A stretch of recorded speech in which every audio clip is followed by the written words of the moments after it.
Prescription drugs are number 1 cause of addictions. ఈ విషయం మీకు తెలుసా? ఎస్ అండి, ప్రిస్క్రిప్షన్ డ్రగ్స్ డాక్టర్స్ మనకు రాసే పెయిన్ కిల్లర్స్ కానీ, లేకపోతే నిద్ర పట్టడానికి మందులు కానీ, లేదా మనకు రాస్తున్న కాఫ్ సిరప్స్ కానీ, ఇలాంటివి ఎన్నో డ్రగ్స్ మనని అడిక్షన్లో దించి మనని బానిసగా మారుస్తున్న విషయం మీకు తెలుసా? మనకి ఏదో ఆరోగ్య పరిస్థితుల్లో మనము ఆ డ్రగ్స్ తీసుకోవడం జరుగుతుంది. ఆ డ్రగ్స్ లాంగ్ టర్మ్ ఎక్స్పోజర్ వల్ల మన బ్రెయిన్ సిస్టమ్ని అది హైజాక్ చేస్తుంది.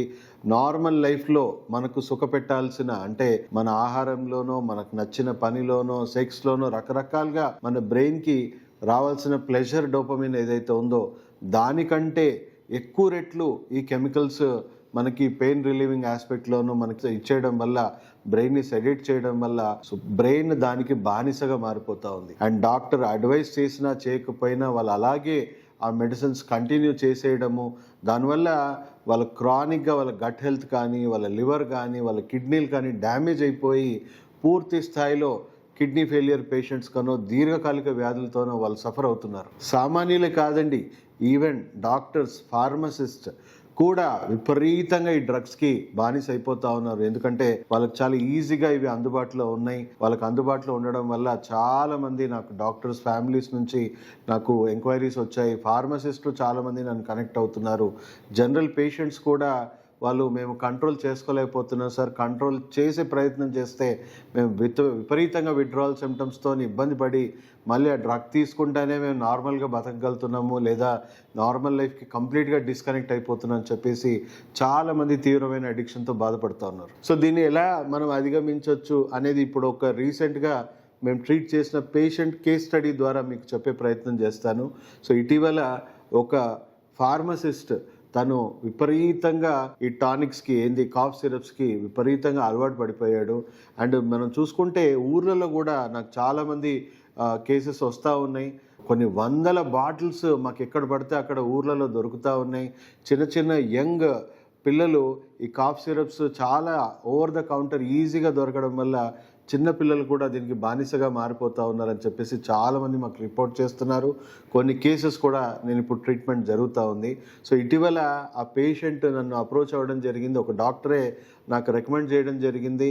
సో తనకి ఏ స్థాయిలో అంటే దాదాపు 10-12 సంవత్సరాల నుంచి ఇలా రోజు ఒక 10-15 టానిక్ బాటిల్స్ తాగితే కానీ నా మైండ్ కంట్రోల్లో ఉండలేదు సార్, లేకపోతే విపరీతంగా నాకు ఇబ్బంది పడుతుంది. ఎప్పుడన్నా ఒకసారి నేను అనుకోకుండా నా దగ్గర కాఫ్ సిరప్స్ అయిపోయాయి అనుకోండి, నా బతుకు ఇంకా నేను చెప్పుకోలేను, నేను అంత తీవ్రంగా విత్డ్రావల్ సిమ్టమ్స్తో ఇబ్బంది పడతాను. అలాంటి పరిస్థితుల్లో నేను ఇంట్లో ఏ కెమికల్స్, అది ఎంత టాక్సిక్ కెమికల్స్ అన్నా ఉండొచ్చు, నేను అట్లీస్ట్ వాటిని నాకితే నాకు ఆ అర్జ్ అనేది కంట్రోల్ అవుతుంది అని నేను ఇంట్లో ఉన్న ఫినాయిల్ కానీ, ఇంట్లో ఉన్న రకరకాల కెమికల్స్ ఏవైతే టాక్సిక్ కెమికల్స్ ఉంటాయో అవన్నీ కూడా నేను టేస్ట్ చేసి నా అర్జున్ నేను కంట్రోల్ చేసుకోవడం నేను ఇబ్బంది పడ్డానని తను మాతో తన ఆవేదన చెప్పుకున్నాడు. సో ఏం లేదండి, మేము సింపుల్గా ఏ ఫార్మ్ ఆఫ్ అడిక్షన్ ఉన్నా కూడా, ఏ సోర్స్ ఆఫ్ అడిక్షన్ ఉన్నా, అది ఆల్కహాల్ ఉండొచ్చు, స్మోకింగ్ ఉండొచ్చు, డ్రగ్ అడిక్షన్ ఉండొచ్చు, బిహేవియర్ అడిక్షన్ ఉండొచ్చు, ఇవన్నీ దారుల్లో మీ బ్రెయిన్కి వస్తున్న డోపమిన్ అండి. ఈ డోపమిన్ స్థాయి పెరుగుతున్న కొద్దీ మీ అడిక్షన్ స్థాయి కూడా అదే విధంగా పెరుగుతుంది. అండ్ డోపమిన్ని మేము నియంత్రిస్తే, కంట్రోల్ చేసి తగ్గిస్తే వాళ్ళ అదే స్థాయిలో వాళ్ళ బ్రెయిన్లో కూడా అడిక్షన్ లెవెల్స్ తగ్గుతూ ఉంటాయి. అండ్ మెల్లిమెల్లిగా తగ్గించి పూర్తిగా బ్రెయిన్లో డోపమిన్ కొంతకాలం, మేబీ ఒక 6 months 1 year వాళ్ళకి ఆ సోర్స్ నుంచి వచ్చే డోపమిన్ని మేము మా ట్రీట్మెంట్స్ ద్వారా, మా మెడిసిన్స్ ద్వారా మేము కంట్రోల్ చేయగలిగితే వాళ్ళ బ్రెయిన్ మెల్లిమెల్లిగా అడిక్షన్ నుంచి దారి తప్పి మళ్ళీ పూర్తిగా నార్మల్ లైఫ్లో వచ్చే డోపమిన్కి అడాప్ట్ అవ్వడం స్టార్ట్ అవుతుందండి. సింపుల్గా బ్రెయిన్ని ఆ సోర్స్ ఆఫ్ డోపమిన్ నుంచి కొంతకాలం డిప్రీవ్ చేస్తే ఇది మెల్లిమెల్లిగా రిజాల్వ్ అవుతుంది. కానీ చాలా కేర్ఫుల్గా, జాగ్రత్తగా చేయాలి.